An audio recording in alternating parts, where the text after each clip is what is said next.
শীতকালে পাকা পেঁপে খাওয়া শরীরের জন্য বেশ উপকারী হতে পারে। ঠান্ডা মৌসুমে যখন হজম ধীর হয়, ত্বক শুষ্ক হয় এবং রোগ প্রতিরোধ ক্ষমতা কমে, পাকা পেঁপে এসব ক্ষেত্রে ভালো ভূমিকা রাখে। শীতে পাকা পেঁপে খেলে শরীরে যা ঘটে, হজম শক্তি বাড়ায়। পেঁপেতে থাকা পেপিন নামের এনজাইম খাবার দ্রুত ভাঙতে সাহায্য করে।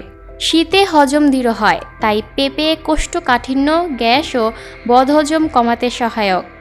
রোগ প্রতিরোধ ক্ষমতা শক্তিশালী করে। পেঁপে ভিটামিন সি এ ভরপুর। শীতে ঠান্ডা কাশির ঝুঁকি বাড়ে, তাই পেঁপে ইমিউন সিস্টেমকে সক্রিয় রাখতে সাহায্য করে। ত্বকের শুষ্কতা কমায়। পেঁপেতে vitamin A, E O antioxidant থাকে, যা শীতে ত্বককে ভেতর থেকে আর্দ্র ও উজ্জ্বল রাখতে সহায়তা করে। ওজন নিয়ন্ত্রণে সাহায্য করে।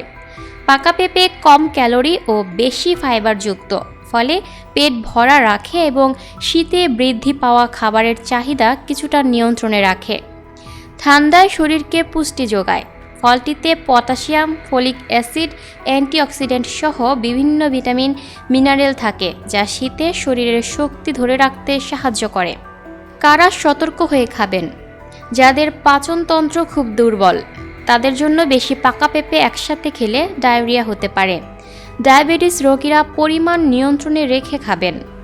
যাদের অ্যালার্জি আছে তাদের এড়িয়ে চলা উচিত। প্রতিদিন 1 কাপ পাকা পেঁপে শীতে নিরাপদ ও উপকারী।